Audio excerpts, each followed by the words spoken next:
Aquele corredor branco demais, frio demais, silencioso demais, e o barulho seco do tapa ainda ecoava, mesmo depois do silêncio. Dona Maria das Dores, 68 anos, estava sentada num dos banquinhos perto do bebedouro do hospital. Veio visitar a filha, que estava grávida de 7 meses e internada com pressão alta.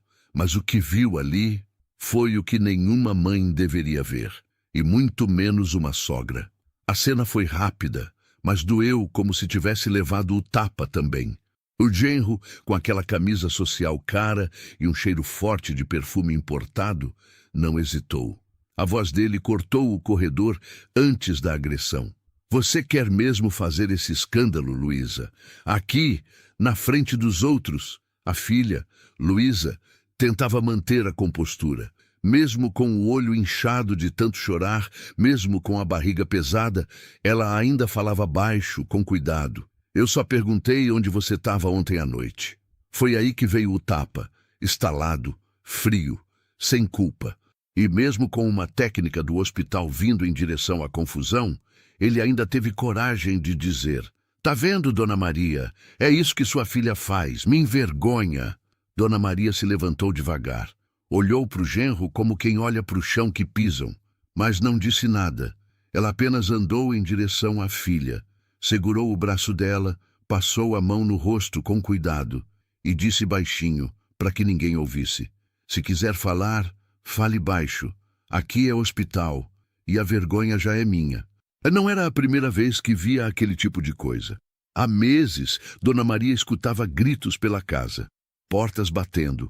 Luísa sempre sorria por fora, mas tinha um fundinho triste no olhar. Aquele olhar que só mãe percebe. Mas agora tinha uma barriga no meio disso tudo. Tinha um bebê e tinha um tapa, diante de enfermeiras visitantes da própria sogra. Mas o mais humilhante ainda estava por vir. Antes de sair escoltado pela segurança do hospital, o genro ainda se virou e disparou, na frente de todos: "É isso, né? Família de pobre é tudo igual. Já entendi de onde vem o sangue fraco dessa criança." Ninguém teve reação, só Dona Maria. Ela segurou a filha com força e murmurou: "A senhora vai se levantar agora, vai para dentro, e a mãe dele vai calar a boca, por enquanto." O por enquanto dela não era ameaça. Era certeza antiga de quem já engoliu muito sapo e ainda está vivo. Ela não ia berrar, nem correr atrás de justiça na frente de todo mundo. Dona Maria era do tipo que não gritava. Ela agia. E naquele dia, ela viu o que precisava ver. Luísa voltou para o quarto, meio tonta, com a bochecha ainda quente e o orgulho completamente partido. O médico tentou acalmá-la, mediu a pressão, passou orientações, mas ela mal escutava. Na cabeça dela, só rodava uma frase: "Ele me bateu." Não gritava, não chorava, não reclamava. Luísa era dessas que se acostumou a engolir. Engolir o choro, a humilhação, a ausência, a solidão dentro de casa. O casamento dela com Eduardo, o filho de um empresário conhecido da cidade, começou como conto de fadas e foi virando conto de controle. Ele escolhia o que ela vestia, controlava o cartão, dizia que a casa era dele, não gostava que ela falasse com vizinhas, dizia que a sogra estava velha demais para ficar dando palpite. Dona Maria via tudo, sentia tudo, mas achava que não era sua hora de falar, até aquele tapa. Mais tarde, naquele mesmo dia, quando a enfermeira saiu do quarto, Dona Maria puxou uma cadeira para o canto, sentou com as mãos no colo e disse, sem encarar a filha: "Luísa, você vai me desculpar o que eu vou dizer, mas eu preciso." Luísa olhou com medo. "A senhora vai brigar comigo?" "Não, brigar não. Só vou te lembrar do que você esqueceu. Você é filha de mulher forte, não nasceu para se calar para homem nenhum." Luísa chorou. "Mãe, eu tenho vergonha. Todo mundo viu, até a senhora." "Filha, vergonha ele é quem tem que ter, e vai ter. Eu só estou esperando a hora certa." Luísa não entendeu, mas Dona Maria já estava em outro tempo. Ela lembrava da própria juventude, do marido que nunca gritou com ela, mas que morreu cedo, deixando a filha para criar sozinha. Lembrava dos tempos de costura, dos trocados guardados num vidro, do quanto batalhou para criar Luísa com educação, com respeito. E agora, aquele menino mimado que chamava a sogra de véia, achava que podia bater em mulher e sair bonito?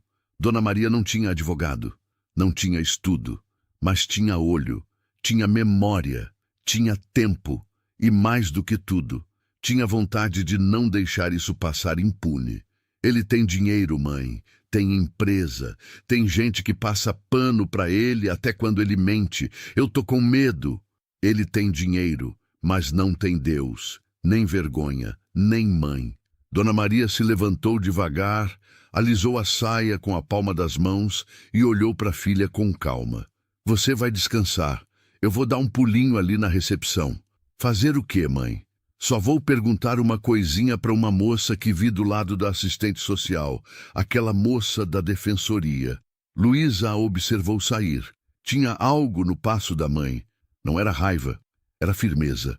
Na recepção do hospital, Dona Maria se aproximou da mesa da defensoria pública com a delicadeza de quem pede informação e não favor. Bom dia, filha. Vocês que ajudam as mulheres que estão passando coisa ruim com o marido. A moça olhou com atenção. Dona Maria estava com a roupa limpa, simples, e os olhos cheios de alguma coisa difícil de explicar. Dor contida, mas também coragem. Sim, senhora. A senhora quer conversar? Não é para mim, não, é para minha filha. Tá ali no quarto 203. O marido dela deu um tapa nela aqui no corredor, na frente de todo mundo. A moça arregalou os olhos. Foi aqui? Aqui mesmo, e eu vi.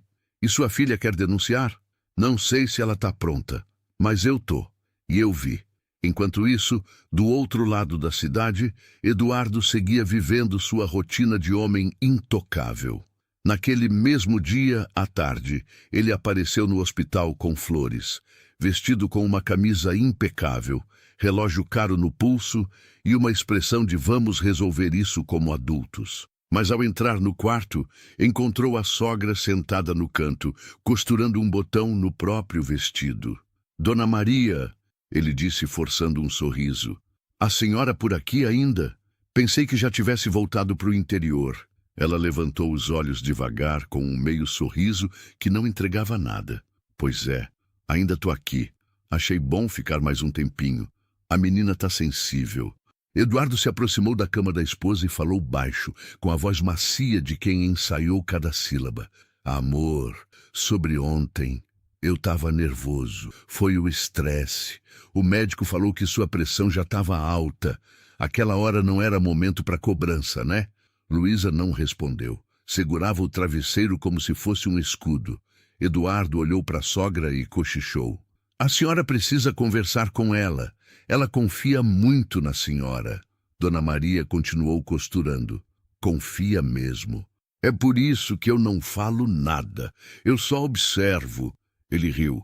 A senhora é sábia, mas também sabe como essas coisas funcionam, né? Casamento é feito de altos e baixos. Não dá para destruir tudo por causa de um mal-entendido. Ela arrematou o botão, cortou a linha com os dentes e falou com a calma que só quem viveu muito conhece. Moço, casamento é feito de amor. O que você fez ontem não foi amor. Foi covardia. E eu não sou muda. Só sou paciente. Naquela noite, quando Eduardo voltou para casa, encontrou uma intimação judicial na portaria, assinada por uma promotora da vara de violência doméstica. O que é isso? Perguntou ao porteiro. Não sei, senhor. A senhora, sua sogra, veio aqui hoje cedo. Disse que ia conversar com alguém no fórum. Ele bufou, debochou. Ela, aquela velha, vai me derrubar? Vê se pode. Só que podia. E ele ainda não fazia ideia do que ela estava preparando. Dona Maria nunca teve estudo, mas sabia ouvir. E quando uma mulher sabe ouvir, ela também aprende a ler o silêncio. No tribunal da cidade, ela andava de um lado para o outro com uma pastinha na mão. Tinha ido atrás da defensora pública que lhe dera atenção no hospital. Esperou horas, Sentou num banco de madeira com um saquinho de pão de queijo e uma garrafinha de água que trouxera de casa. Quando foi chamada, entrou numa sala onde havia 2 promotores, uma assistente social e uma advogada. A senhora é mãe da Luísa? Sou, sim. E vi com esses olhos que a terra há de comer o que aquele traste fez com a minha filha. Ela vai testemunhar? Por enquanto não. Ela está com medo. Mas eu posso. E tenho nome de gente, tenho CPF, tenho voz. A defensora, impressionada, anotou tudo. E com base na denúncia de Dona Maria, abriu um pedido cautelar. Se aprovado, impediria Eduardo de se aproximar de Luísa e obrigaria o hospital a liberar imagens da câmera que ficava no corredor do 2º andar. Eduardo, por outro lado, seguia agindo como se tudo estivesse sob controle. Na reunião com os investidores da empresa da família, ele fazia piadas sobre a sogra. A mulher jurava que estava num tribunal do Oscar, gente. Falava com a juíza como se fosse amiga de infância. Esses pobres vivem num mundo paralelo. Os risos da sala foram abafados por um silêncio tenso. Um dos investidores mais antigos pigarreou. Eduardo, você sabe que nossa imagem vale ouro, né? Essas coisas de agressão não pegam bem, mesmo que seja só fofoca. Ele deu de ombros. Não se preocupem, isso morre logo. A mulher é velha, analfabeta. Quem vai ouvir ela? Só que ouviram. Dona Maria, naquele mesmo dia, voltou ao hospital. Procurou a enfermeira que ajudou Luísa durante a internação. Conversaram baixinho na sala de repouso. A moça, tocada pela força daquela mãe, topou assinar um documento relatando o estado emocional de Luísa, o hematoma visível no rosto e o que presenciou no turno dela. Se puder ajudar, eu ajudo. Ninguém merece viver com medo. Com esse novo documento, o processo andou. O juiz concedeu medida protetiva. Eduardo recebeu a notificação durante uma visita à construtora. Quando leu o papel, franziu a testa. Tá de brincadeira? Isso é sério? O advogado da família respondeu seco. Infelizmente, sim. A denúncia foi acolhida e a sogra está sendo tratada como testemunha-chave. Ela é firme, fala bem e o Ministério Público está levando a sério. Eduardo bufou. Aquela velha desdentada. Vocês estão me dizendo que vão acreditar nela contra mim? Um dos empresários mais influentes da região. O advogado o encarou. Se fosse só ela, talvez, mas parece que mais gente viu. E agora tem até relato de enfermeira no processo. A coisa está começando a feder, Eduardo. Ele jogou a pasta em cima da mesa, furioso. Isso é um circo. Ela quer se vingar porque nunca aceitei a filha dela, porque tratei como lixo. Mas se acham que vão me derrubar com esse teatrinho barato, tão errados. Só que ninguém ali parecia tão certo quanto ele, exceto Dona Maria. Ela sabia o que estava fazendo e não ia parar ali. Eduardo decidiu contra-atacar. Chamou seu advogado e arquitetaram uma versão que o colocava como vítima. Segundo ele, Luísa estava emocionalmente instável por conta da gravidez e foi ela quem o agrediu primeiro. Ela me empurrou, me ameaçou, eu só me defendi. Eu tenho marcas no braço. O advogado fotografou o local. Realmente havia uma vermelhidão, causada por uma alergia que Eduardo tinha desde criança. Mas isso pouco importava. Eles redigiram uma declaração formal, com um pedido para suspender a medida protetiva. Eduardo publicou uma nota nas redes. Jamais levantei a mão para a mãe do meu filho. Estamos passando por um momento delicado e espero que a justiça reconheça que sou um homem íntegro e jamais faria algo assim. Nos comentários, uma chuva de críticas. A justiça não se compra, Eduardo. Se é inocente, por que está tão nervoso? A câmera do hospital vai mostrar, viu? Ele mandou apagar os comentários negativos e bloqueou centenas de perfis. Estava perdendo o controle. Enquanto isso, Dona Maria observava tudo com serenidade. Sabia que não era só sobre justiça, era sobre devolver dignidade à filha. Ela voltou à Defensoria Pública com mais um papel, um bilhete escrito à mão por Luísa dizendo: "Mãe, eu não consigo mais. Tenho medo. Ele disse que se eu abrir a boca, o bebê vai nascer sem pai. Mas eu não aguento mais me calar. Me ajuda. A defensora leu e engoliu em seco. Dona Maria, a senhora tem noção do quanto isso é poderoso? Tenho.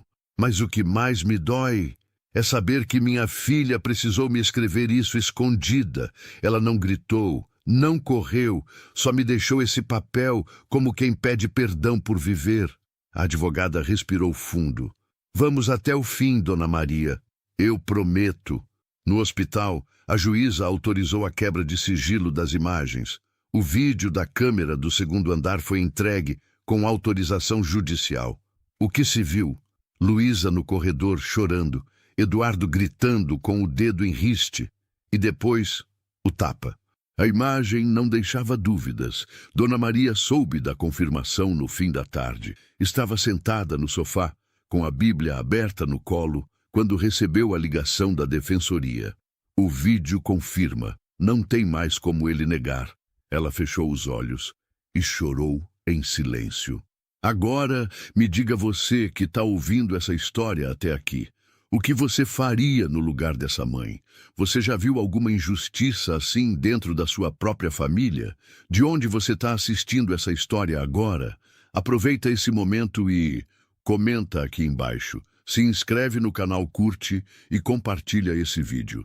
Assim, mais gente vai conhecer a força de quem luta calado e age no momento certo. A juíza marcou a audiência preliminar. Eduardo, de terno claro e óculos escuros, chegou com seu advogado e um leve sorriso no rosto. Luísa, mais magra, com um vestido simples, caminhava devagar, o barrigão já pesando. Dona Maria a segurava com carinho, como quem segura o mundo nos braços. No saguão, Eduardo olhou para a sogra como quem olha para um lixo na calçada.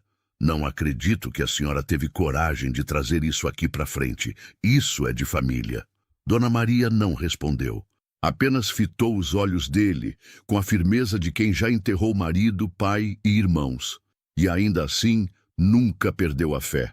Família que bate em mulher não é família, é covil. Dentro da sala de audiência, a juíza era direta. Apresentou os vídeos, as declarações médicas e os prints da tentativa de manipulação. O advogado de Eduardo tentou desqualificar as provas. Disse que o vídeo podia ser interpretado de várias formas, que o tapa era uma tentativa de conter um surto. Mas a juíza interrompeu. O senhor está sugerindo que conter um surto de uma mulher grávida envolve um tapa no rosto dela? O advogado engasgou. Eduardo tentou falar, mas a juíza não deixou. O senhor já falou demais nas redes. Agora, a senhora Dona Maria gostaria de se manifestar como testemunha? Dona Maria se levantou, colocou os óculos e tirou da bolsa uma caderneta antiga.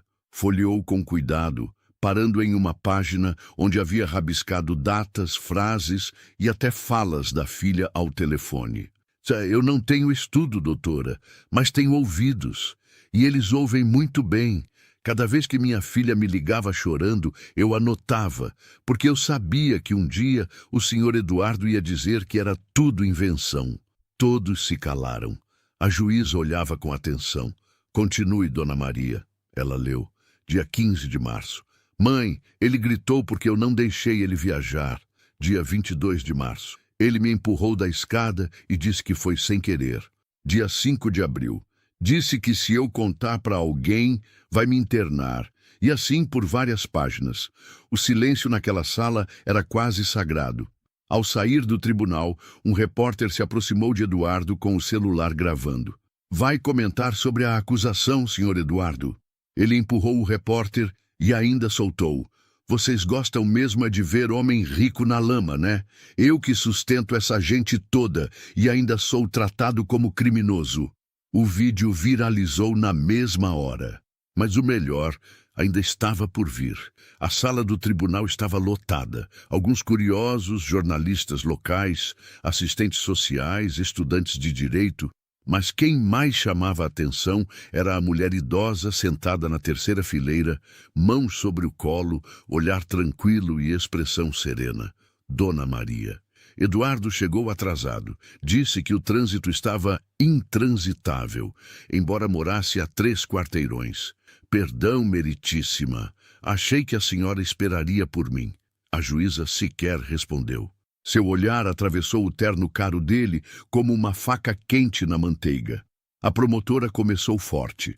Apresentou um laudo psicológico de Luísa, atestando traços de ansiedade severa, episódios de pânico e depressão induzida por relacionamento abusivo. Mostrou os exames da gestação e o histórico de faltas no pré-natal motivadas por controle e isolamento. Eduardo cruzava os braços, depois batia o pé no chão, depois revirava os olhos. Isso tudo é exagero. A minha mulher sempre foi dramática. E essa senhora aí, apontou para Dona Maria. Ela sempre me odiou. Dona Maria não se mexeu, mas quando a juíza lhe deu a palavra, ela se levantou. Eu nunca odiei ninguém, mas também nunca fechei os olhos para covarde que bate em mulher grávida. A plateia soltou um murmúrio baixo. Eduardo ficou rubro. Ela é uma velha ressentida, sempre quis separar a gente, sempre achou que a filha dela era demais para mim, mas foi ela que criou a filha para ser submissa, não fui eu. Silêncio. Todos esperavam a juíza cortar a fala, mas ela deixou. Continue, senhor Eduardo. Ela sempre foi pobre, e quando viu que a filha ia viver bem, tentou boicotar. Essa história de justiça é puro recalque. Sabe o que é? Meritíssima. Essas mulheres de hoje em dia não aguentam um homem de verdade. A promotora se levantou na hora. Excelência, a defesa está transformando este julgamento em palanque para discurso misógino. A juíza bateu o martelo. Chega, e virou-se para Dona Maria. A senhora quer fazer uma última consideração? Ela respirou fundo, olhou para Eduardo e disse apenas: o senhor nasceu em berço de ouro, mas nunca aprendeu a ser gente. E a minha filha, ela nasceu do meu ventre. Se alguém aqui tem culpa por ela ser forte, é porque aprendeu comigo que mulher nenhuma deve abaixar a cabeça para homem violento. A juíza finalizou a sessão com o anúncio de que o julgamento seria encerrado na próxima audiência. Mas já estava claro para todos ali. Eduardo tinha perdido muito mais do que o processo. Na saída, uma repórter se aproximou de Dona Maria. A senhora tem algo a dizer? Ela sorriu com os olhos marejados. Tenho sim, que a justiça tarda, mas quando é feita por uma mãe, ela nunca falha. E caminhou lentamente, com sua filha grávida, amparada no braço. As duas, como duas guerreiras, saindo vitoriosas, sem levantar a voz. No dia seguinte, a cidade estava em alvoroço. Os jornais locais estamparam a manchete. Filho de empresário agride esposa grávida. Sogra comove o tribunal. Mas o que mais impressionava era o vídeo que rodava em todos os cantos da internet. Ali, Dona Maria aparecia de pé, encarando o genro como se ele fosse invisível, enquanto a filha chorava em silêncio ao lado.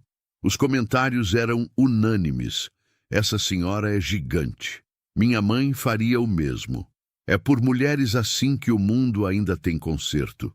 Na audiência final, Eduardo foi orientado a se desculpar. Era a última chance de amenizar sua pena. Mas ele escolheu o caminho que sempre escolheu. Me desculpar. Pelo quê? Pela minha mulher ter crescido fraca? Pela mãe dela não ter me respeitado nunca? O Brasil está cheio de mulherzinhas que fazem um escândalo por qualquer tapa. Essa aí só está usando a gravidez como escudo. A juíza não hesitou. Senhor Eduardo Mendes, diante das evidências, dos testemunhos, dos laudos e principalmente da sua conduta neste tribunal, declaro que o senhor está proibido de se aproximar de Luísa Maria Souza, de sua residência, de seu local de trabalho e do hospital onde está sendo acompanhada. O senhor também está sujeito a regime fechado, com início imediato, por tentativa de lesão corporal, violência psicológica e ameaça. O murmúrio foi instantâneo, mas o que ninguém esperava era o que veio depois. Luísa se levantou tremendo. Ela ainda o amava, talvez, no fundo, Mas naquele momento, ela sabia que amava mais a si mesma e ao bebê que carregava. Mas foi Dona Maria quem se aproximou do réu. Segurando na bolsa simples que carregava no colo durante todas as audiências, ela tirou um envelope. Estendeu à juíza. Desculpe, meritíssima. Isso chegou ontem pelos correios. Só abri hoje de manhã. É importante. Era uma carta, escrita por Eduardo para outra mulher. Nela ele dizia: assim que a Luísa parir, eu sumo com a criança e invento que foi depressão pós-parto. A mãe dela não precisa saber. A velha mal enxerga. A juíza leu em silêncio. Suspirou. Esse documento só reforça o que todos já sabíamos. Obrigada, Dona Maria. A senhora não só criou uma filha digna, como protegeu seu neto antes mesmo de ele nascer. Eduardo finalmente silenciou. Pela primeira vez. Sem resposta. Sem bravata. Sem desculpa. Na saída do fórum, jornalistas tentavam filmar Dona Maria. Ela só disse: não sou heroína, só sou mãe. E mãe não vê o erro e cruza os braços. Mãe não teme nem o tribunal, quando é pelos filhos. E seguiu andando com a filha. De mãos dadas, as duas pareciam pequenas diante do mundo. Mas naquele dia, carregavam dentro de si algo muito maior do que o mundo podia entender. Respeito, coragem e justiça. Os meses se passaram. Luísa voltou para a casa da mãe. Dona Maria, que vivia de costura há anos, ajeitou o quartinho do fundo e pendurou um crucifixo sobre a janela, como quem dizia: aqui ninguém mais vai machucar você.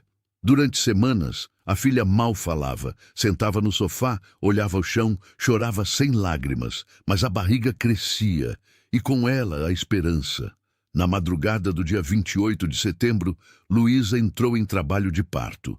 O hospital era o mesmo de antes, os corredores, os mesmos. Mas quando a porta se abriu, quem estava ao lado dela era Dona Maria, de mãos dadas, cantando baixinho, soprando orações entre as contrações, até que ele nasceu, um menino, gritando forte, com o rostinho vermelho e os punhos cerrados, como se já tivesse vindo ao mundo dizendo: ninguém vai me calar. Dona Maria olhou para a filha. Luísa sorriu com lágrimas nos olhos. Obrigada por não me deixar sozinha. Filha, eu só fiz o que qualquer mãe faria, o que qualquer ser humano deveria fazer. Mas você enfrentou tudo, mãe. Ele, a família dele, o dinheiro, o medo. Eu quase aceitei que merecia o tapa. Dona Maria segurou o neto no colo com a mão calejada, mas firme. Nunca mais repita isso. Você não merecia. Ninguém merece. Eduardo foi condenado a 4 anos de prisão em regime fechado. Seu pai tentou recorrer. Disse que havia exagero, que a sogra era manipuladora. Mas o país inteiro já tinha formado sua opinião. Empresas romperam contratos. Clientes deixaram de comprar. O sobrenome Mendes virou sinônimo de covardia. E no final, não foi um tapa que destruiu tudo. Foi o desprezo dele por uma mulher idosa que ele achava fraca demais para ser ouvida e forte demais para ser comprada. Na televisão, uma repórter perguntou: Dona Maria, a senhora acha que agora fez justiça? Ela pensou, demorou e respondeu: justiça mesmo. Seria ele entender o que é amar alguém e jamais levantar a mão. Mas se eu conseguir proteger minha filha, já valeu. Hoje, Luísa trabalha como assistente social. Dona Maria voltou à costura, mas agora com uma plaquinha na janela. Respeito não se pede, se exige. E o bebê foi registrado com o sobrenome da mãe e com o nome que Dona Maria sussurrou ao pé do ouvido dele quando o pegou pela primeira vez. Miguel, porque você é um anjo que chegou no meio da guerra. Se você chegou até aqui, talvez tenha sentido algo dentro do peito. Talvez você também seja mãe, ou filha, ou tenha visto alguém que ama passar por isso e ficou calado por medo, vergonha ou impotência. Mas agora você viu que o amor verdadeiro não se esconde. Ele se levanta, ele enfrenta e ele protege, mesmo quando o mundo todo diz que é inútil. Comente aqui embaixo, você já presenciou uma injustiça como essa? O que faria se fosse sua filha, sua mãe ou você mesma. E não esqueça, curta esse vídeo, compartilhe com alguém que precisa ver isso e se inscreva no canal, porque histórias assim merecem ser contadas e ouvidas. Velho inútil, sai da frente! O grito ecoou pela Avenida Paulista numa manhã abafada de sábado. As pessoas que passavam desaceleraram. Algumas pararam, outras fingiram que não ouviram. Um idoso de roupas simples, camisa de algodão amarelada pelo tempo e um chapéu de palha desbotado, mal teve tempo de se apoiar na bengala antes de sentir o chute que o jogou contra o chão duro da calçada. O agressor era Vinícius Guimarães, 32 anos, filho único de um dos empresários mais ricos de São Paulo. Saía de um carro importado recém-estacionado, em frente a uma cafeteria luxuosa. Usava camisa de grife, relógio suíço de ouro no pulso e a arrogância estampada no rosto. Nem percebeu, ou não se importou, que dezenas de olhos se voltaram para ele no mesmo instante. Aprende a andar, velho. Tá atrapalhando a calçada. Vinícius cuspiu as palavras, ajeitando a gola como se nada tivesse acontecido. No chão, o idoso gemeu baixinho. Sua bengala rolou até a sarjeta. Um grupo de jovens na fila da cafeteria riu em deboche. Outros sacaram celulares para filmar.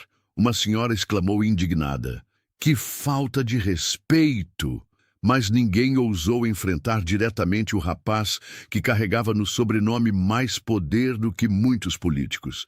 Vinícius abriu um sorriso torto para os amigos que o acompanhavam. Virou moda agora. Esses velhos ficam circulando por aqui parecendo mendigos. Se querem andar devagar, que fiquem em casa. O idoso levantou a cabeça devagar. Seu olhar encontrou por um segundo a câmera de um celular que gravava a cena. Nos olhos marejados havia um misto de dor, cansaço e algo mais profundo, uma decepção silenciosa, como se não fosse apenas o corpo que tivesse sido atingido, mas o coração. Vinícius não percebeu, mas aquele homem não era um desconhecido qualquer. Por trás da barba mal feita, da pele propositalmente envelhecida com maquiagem e das roupas simples, estava o próprio pai, Augusto Guimarães, 68 anos, fundador do império que sustentava cada luxo do filho. Augusto havia se preparado durante semanas para aquele momento. Criara o disfarce com a ajuda de um amigo do teatro, ensaiara cada gesto de idoso cansado. Queria ver com os próprios olhos o que os boatos diziam, que o filho, criado com tudo do bom e do melhor, tratava pessoas comuns como lixo. E agora, no primeiro contato, a verdade havia estourado como um soco no estômago. Ainda caído, Augusto ouviu um rapaz comentar: "Grava aí, isso vai render na internet." O coração do empresário disparou.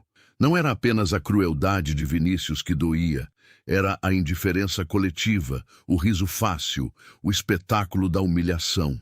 Ele respirou fundo, fingindo fraqueza, e estendeu a mão trêmula para recuperar a bengala. A dor do chute ardia, mas doía mais perceber que o próprio sangue que gerou se transformara em alguém incapaz de reconhecer humanidade nos outros. E enquanto Vinícius ria com seus amigos, Augusto se levantou devagar, prometendo em silêncio.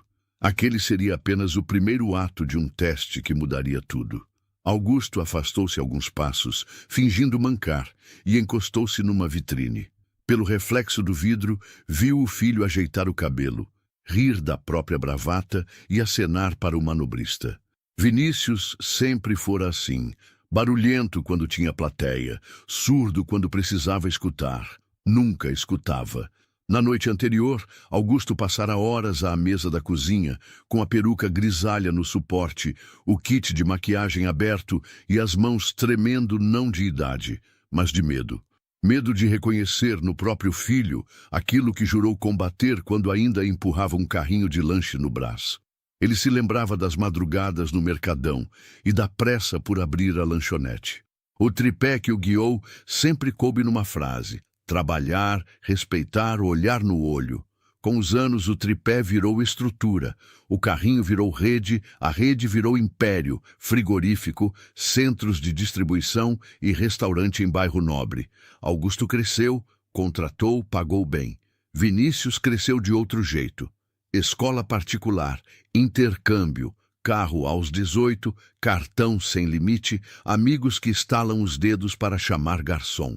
Quando a mãe, Lígia, faleceu, Augusto tentou tampar o buraco com presentes. Encheu a casa, sem perceber, esvaziou a bússola do menino, confundindo querer com precisar, brilho com valor. Ele precisa de freio, alertar a dona Cida, governanta que vira o menino dar os primeiros passos. Freio e chão. O gerente do restaurante da Paulista, Otávio, deixara recados cuidadosos. Seu Augusto, seu filho tem tratado mal o pessoal, humilha motoboy, fala torto com o idoso. A equipe tem medo de reclamar. As peças foram se juntando como um quebra-cabeça que ele preferia não montar. Até que recebeu um vídeo. Vinícius discutindo com o porteiro do prédio porque o portão demorou a abrir. Aprende o seu lugar, porteiro. Eu mando aqui. Ele esbravejou sob risos de dois amigos. Foi ali que Augusto decidiu testar por si mesmo. Com Miguel, cenógrafo da Vila Madalena, colou próteses discretas, manchou as mãos com pigmento, tingiu as sobrancelhas e pegou roupa de brechó na Teodoro. Ensaiou a passada curta, o respirar cansado, o olhar de quem pede licença. Não para pegar o filho e pendurá-lo no poste da internet, mas para ver sem filtro, sem desculpa, sem "você entendeu errado". Se estivesse errado, pediria perdão. Se estivesse certo, faria o que pai que ama faz, dizer não quando o mundo inteiro diz sim. Do outro lado da calçada, Vinícius entrou no carro importado. Dois amigos riram no banco de trás. Augusto respirou, recolheu a bengala e atravessou a rua com passos, sentindo São Paulo latejar nos joelhos que ele fingia serem fracos. Um ambulante lhe ofereceu água, chamando-o de seu Antônio. Ele agradeceu com a cabeça e seguiu. Na esquina da Augusta com a Paulista, um repórter de portal local filmava a avenida. Virou a câmera para a cena e anotou a placa. Augusto não pediu, não sugeriu, não impediu, só observou. O plano não era expor, era revelar. Primeiro ao filho, depois a si mesmo. Enquanto o trânsito roncava como fera impaciente, Augusto tomou a decisão íntima e firme. Aquela manhã seria o ponto de partida. Se Vinícius escolhesse continuar chutando para baixo, o chão o receberia, e não seria macio. O carro de luxo arrancou em direção aos jardins. Vinícius não olhou para trás. Augusto ajeitou o chapéu, cruzou a rua devagar e entrou num ônibus lotado, parte do disfarce. Ali, no aperto, misturado com trabalhadores de uniforme e mochilas gastas, ele se sentiu mais vivo do que nos salões luxuosos, onde geralmente era tratado como realeza. Enquanto o coletivo balançava pela Avenida Rebouças, Augusto observava rostos cansados, mães ninando bebês nos braços, jovens com fones de ouvido encarando o vazio. Era esse povo que sustentava a cidade, pensou. E era justamente esse povo que Vinícius desprezava, como se fossem invisíveis. Augusto desceu na Consolação e caminhou até um boteco antigo, onde o cheiro de café coado misturava-se ao de pão francês saindo do forno. Sentou-se num banco de madeira, pediu um pingado e observou o movimento. Sabia que mais cedo ou mais tarde o filho apareceria por ali. Vinícius tinha um ritual. Todo sábado de manhã, depois de ostentar na Paulista, reunia-se com amigos no bar sofisticado ao lado, sempre acompanhado de gargalhadas altas e arrogância escorrendo pela voz. Não demorou muito. Um Audi preto estacionou em frente ao bar. Vinícius saiu do carro com dois amigos. Caio, herdeiro de uma rede de shoppings, e Yuri, filho de político influente. Todos com roupas de grife, relógios caros e olhares de superioridade. Um garçom correu para abrir a porta. Vinícius passou sem agradecer. Do balcão do boteco, Augusto observava cada gesto. A risada estrondosa do filho, o jeito de estalar os dedos para pedir chope, a forma como ignorava o manobrista que abriu a porta. Cada detalhe era uma facada silenciosa. "Seu Antônio, o senhor está bem?" perguntou a dona do boteco, uma senhora de cabelos grisalhos chamada Marta.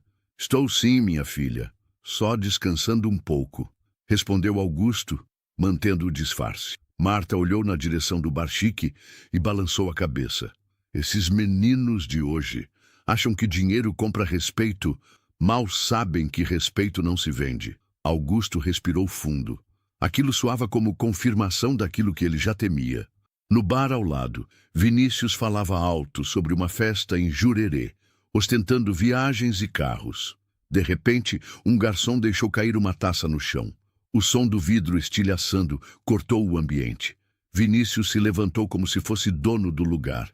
Você é cego? Sabe quanto custa uma taça dessa? Mais do que o seu salário do mês, miserável. O bar ficou em silêncio constrangido.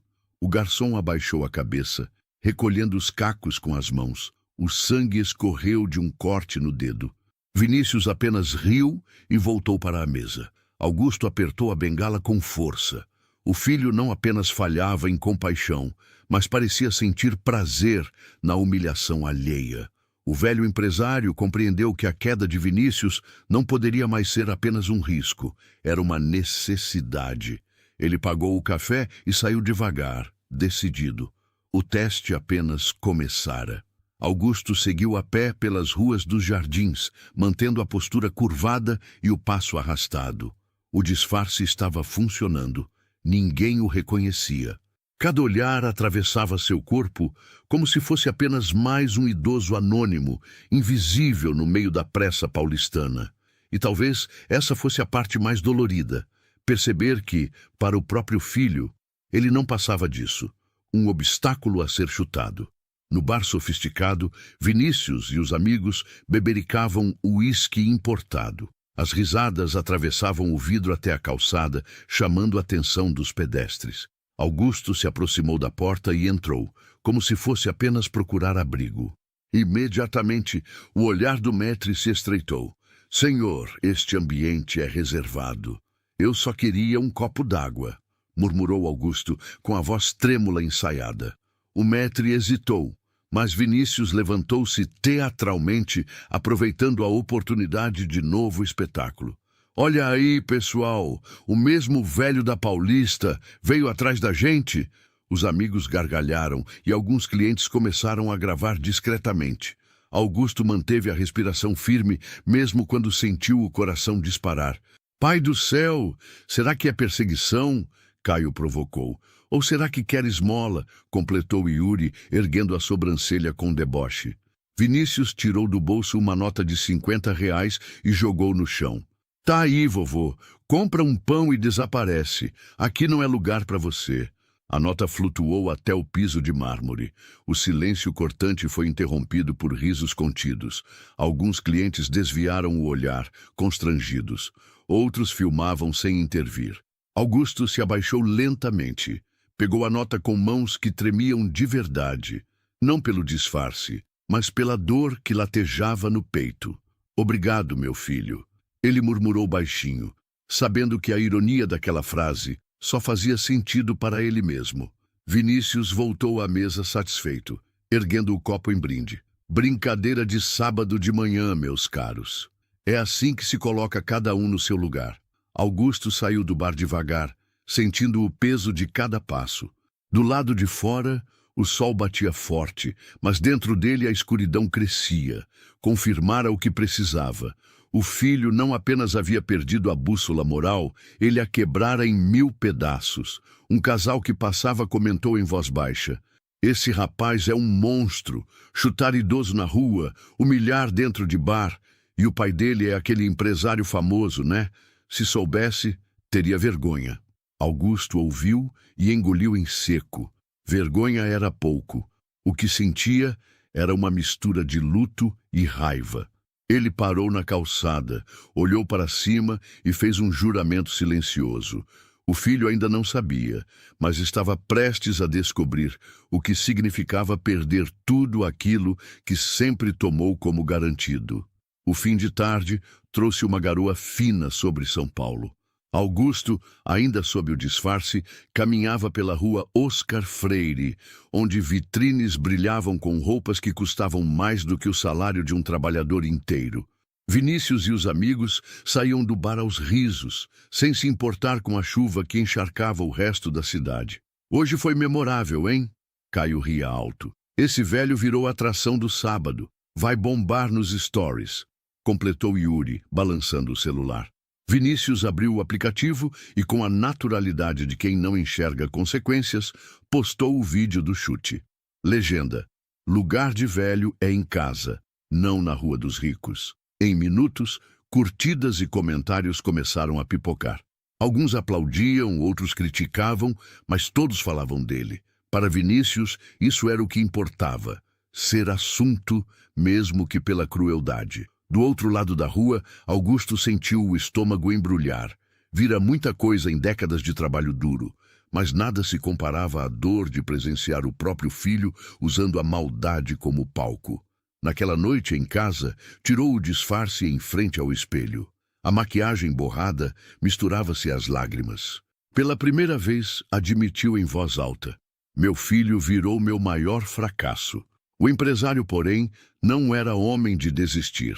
Se passara anos construindo um império do zero, também seria capaz de reconstruir o caráter de um filho, nem que fosse pela dor. E aqui, você que está assistindo, eu preciso te perguntar: o que você faria se fosse esse pai? Continuaria fechando os olhos, fingindo que nada acontece? Ou teria coragem de colocar o próprio filho diante da verdade, mesmo que isso o destroçasse? Escreve aqui nos comentários de onde você está assistindo essa história e me conta, se fosse você, que decisão tomaria?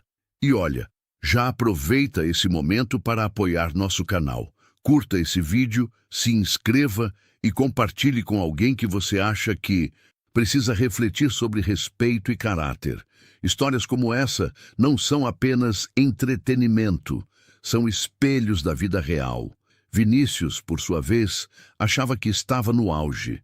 Naquela mesma semana, a filmagem alcançou centenas de milhares de visualizações. Influenciadores comentaram. Jornais sensacionalistas reproduziram a cena. Ele aparecia sorridente, debochado, sendo aplaudido por uns e condenado por outros. O pai assistia tudo em silêncio. No íntimo, Augusto sabia que o momento da virada estava próximo. A arrogância de Vinícius estava prestes a colidir com a realidade que ele tanto desprezava. E quando esse choque acontecesse, não haveria luxo, amigos ou sobrenome que o protegesse. O plano estava traçado. O próximo passo seria dado em breve. A repercussão do vídeo cresceu como incêndio em palha seca.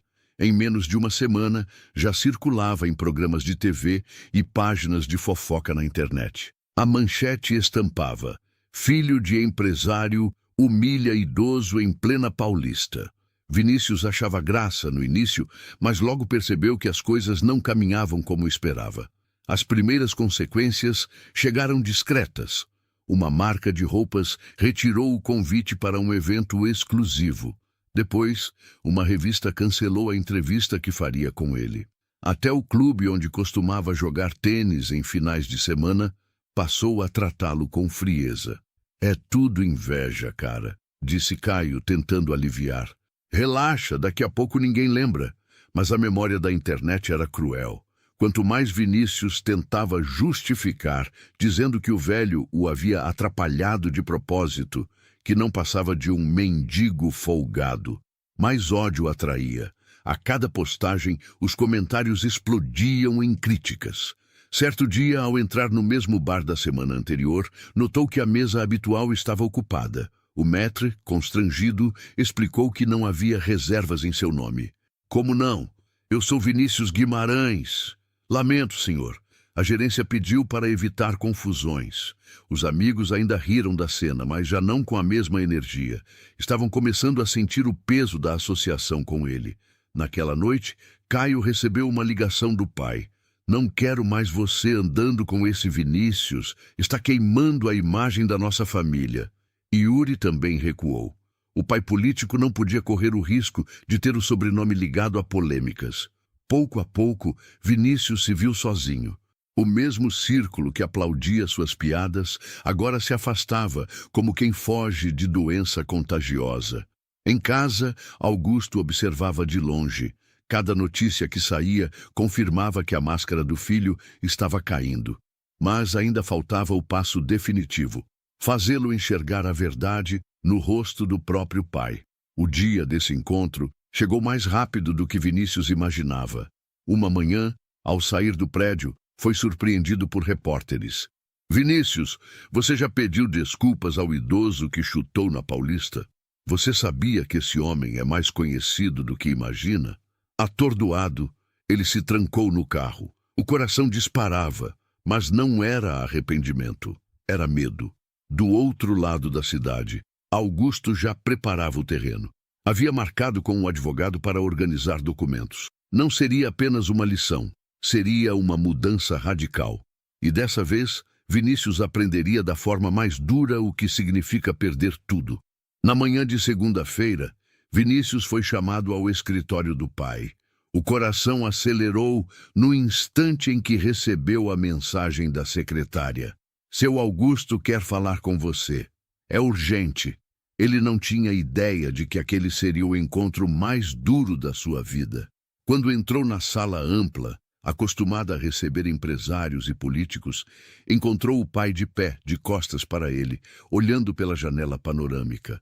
O silêncio era tão pesado que o som do ar-condicionado parecia ensurdecedor. Pai, o que houve? Está me chamando assim, desse jeito? Está me deixando preocupado. Augusto se virou devagar. Não usava mais o disfarce de idoso, mas o rosto trazia a mesma expressão que carregara na calçada da Paulista. Dor misturada com decepção. Preocupado, Vinícius. Você deveria estar envergonhado. O filho franziu a testa. Envergonhado de quê? Ah, você também acreditou nessas fofocas da internet? Pai, não foi nada. Um velho maluco entrou na frente, eu só me defendi. A imprensa aumentou. Augusto bateu a bengala, a mesma que usara no disfarces, contra o chão. Velho maluco? Esse velho era eu, Vinícius. As palavras caíram como um raio. O filho recuou um passo, sem acreditar. Como assim? Você? Eu me disfarcei. Quis ver com meus próprios olhos o homem que você se tornou. E vi meu filho chutando um idoso, rindo da dor alheia, jogando dinheiro no chão como se pessoas fossem lixo. Vi meu próprio sangue se transformar em algo que eu nunca quis criar. Vinícius empalideceu. Tentou rir nervoso, como sempre fazia quando estava acuado. Pai, isso é loucura. Você não pode estar falando sério. Se eu soubesse que era você, se soubesse que era eu, teria respeitado. E os outros, Vinícius? E os verdadeiros idosos? E os trabalhadores que você humilha todo dia? Eles não merecem respeito porque não têm o meu sobrenome? O silêncio tomou conta da sala. O filho não tinha resposta. Seu olhar vacilava entre o chão e o pai, como um menino pego em flagrante. Eu me matei de trabalhar para construir tudo isso, continuou Augusto, a voz embargada. E dei a você não só conforto, mas também exemplo. Achei que estava te preparando para ser um homem de caráter, mas criei um monstro mimado, incapaz de enxergar a humanidade em quem não veste roupa de grife. Vinícius tentou se aproximar, mas Augusto ergueu a mão, firme. Não adianta pedir desculpa agora. Suas palavras não valem nada. A partir de hoje, sua vida muda, e muda radicalmente. E o filho engoliu em seco. Pela primeira vez, entendeu que o pai não estava apenas decepcionado, estava decidido. Augusto caminhou até a mesa de mogno, abriu uma pasta de couro e empurrou-a em direção ao filho. Os olhos de Vinícius tremiam de ansiedade, mas ao folhear os documentos, o desespero tomou conta. O que é isso, pai? É a sua nova vida, respondeu Augusto seco. Você está oficialmente fora da diretoria. Não tem mais cargo, não tem mais cartão corporativo, não tem mais apartamento de luxo nem motorista. A partir de hoje, vai trabalhar na base da empresa. Vai aprender o que significa começar de baixo. Vinícius arregalou os olhos. Você enlouqueceu? Eu? Trabalhar na base? Eu tenho MBA, diplomas, contatos. Não posso. Pode. E vai. Já providenciei sua transferência para o setor de entregas. Bicicleta, uniforme, salário mínimo. Quero ver se você tem coragem de encarar a vida que sempre desprezou. O filho riu nervoso, tentando transformar em piada. Pai, isso é ridículo. Eu não vou me rebaixar a esse ponto. As pessoas vão rir de mim. E quantas pessoas você já fez rir da desgraça alheia, Vinícius? Quantos garçons, porteiros, idosos? Agora chegou sua vez. Vai provar do mesmo veneno que espalhou. O silêncio que se seguiu foi pesado. Vinícius se sentou, apoiando a cabeça nas mãos. Pai, eu não sei viver sem tudo isso. Então aprenda. O que te sobra agora é só o essencial. Teto simples, comida básica e a chance de mudar, se quiser. Na mesma tarde, seguranças o acompanharam até o apartamento de cobertura. Malas foram feitas em minutos. Relógios caros, roupas importadas, tudo recolhido como se nunca tivesse pertencido a ele. O destino, um quarto modesto em um bairro popular da Zona Leste. O choque foi brutal. O piso de cimento queimado substituía o mármore. A cama de casal deu lugar a um colchão fino. A vista panorâmica virou janelas enferrujadas de vizinhos pendurando roupas. Naquela noite, Vinícius andava de um lado para outro, incapaz de aceitar. Ligou para Caio. Cara, você precisa me ajudar. Meu pai pirou, tirou tudo de mim. Do outro lado da linha, silêncio constrangido. Olha, Vinícius, melhor não me envolver. Você entende, né? Meu pai não quer meu nome associado a esse escândalo. A ligação caiu. Vinícius tentou Yuri. Amigo, eu tô ferrado. Preciso de um lugar para ficar, pelo menos até resolver. Vinícius, você sabe que te considero. Mas a política é cruel. Meu pai tá furioso. Não dá. Melhor cada um seguir o próprio caminho. 2 telefonemas bastaram para a ficha cair. Os amigos, os mesmos que riram junto com ele nas humilhações, haviam desaparecido. Agora era só. Na janela do quarto simples, ouviu o barulho de cachorros, o cheiro de comida caseira vindo da vizinha. Um mundo que sempre ignorou se impunha diante dele. E pela primeira vez em muito tempo, Vinícius sentiu medo do futuro. A segunda-feira amanheceu nublada. Vinícius acordou no colchão fino, com as costas doloridas e a mente latejando. O despertador tocou às 5:30 da manhã. Do lado de fora, buzinas e vozes de trabalhadores já enchiam a rua. Vestiu o uniforme amarelo que parecia feito de pano áspero. O crachá com seu nome, Vinícius Guimarães, entregador, parecia zombar da vida que perdera. No depósito da empresa, foi recebido com risos disfarçados dos funcionários. Todos sabiam quem ele era, ou melhor, quem ele tinha sido. O supervisor, um homem robusto chamado Arnaldo, não poupou ironia. Olha só, o príncipe virou plebeu. Aqui não tem chofer, garoto. Aqui é pedal e suor, entendeu? Vinícius apenas assentiu, engolindo em seco. Recebeu uma bicicleta surrada, sem marcha, pneus gastos. Cada pedalada era um lembrete de que o sobrenome não carregava mais privilégios. O vento frio cortava o rosto, e o suor logo escorria pela testa. Na primeira entrega, subiu 3 lances de escada carregando a mochila térmica. Uma senhora abriu a porta e o olhou com estranhamento. Você não é aquele rapaz da televisão? O que chutou o idoso? O sangue gelou. Sou eu, senhora, murmurou, sem coragem de encarar. Ela pegou a marmita e respondeu seca.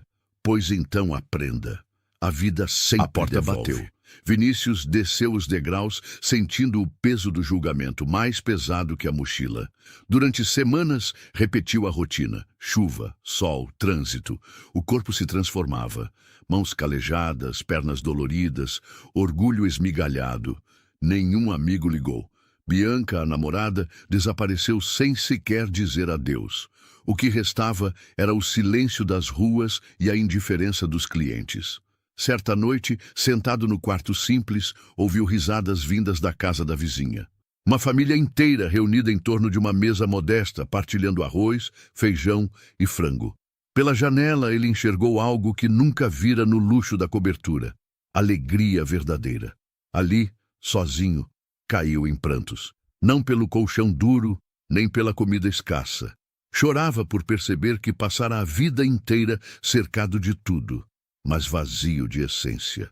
Augusto acompanhava de longe. Não oferecia colo, não oferecia atalhos, apenas observava. Sabia que, às vezes, só a dor tinha força para moldar. Meses depois, Vinícius não tinha mais fortuna, amigos ou luxo. O que restara era um crachá gasto com seu nome e a lembrança que nunca mais o deixaria. Ele havia chutado o próprio pai na frente de todos. Essa cena o perseguia de madrugada, em cada esquina, em cada olhar de desprezo que recebia. Na cidade, ninguém mais o tratava como filho de empresário. Agora, ele era apenas o homem que chutou um velho, e essa cicatriz, nenhuma herança conseguiria apagar. Augusto nunca devolveu os privilégios. Não havia segunda chance dourada, nem tapinha nas costas. Só o peso diário do trabalho duro e da solidão. E talvez essa fosse a maior punição, viver para sempre lembrando do dia em que desferiu o chute mais caro da sua vida. E eu te pergunto, olhando nos seus olhos agora, se fosse você, teria coragem de colocar seu próprio filho de joelhos para que aprendesse o valor da humanidade? Ou deixaria a arrogância destruir o que você construiu? Escreve nos comentários a sua opinião. Quero saber, Vinícius merece perdão ou deve carregar para sempre o fardo do que fez? E lembre-se, não é o dinheiro que revela quem somos. É a forma como tratamos quem não pode nos dar nada em troca.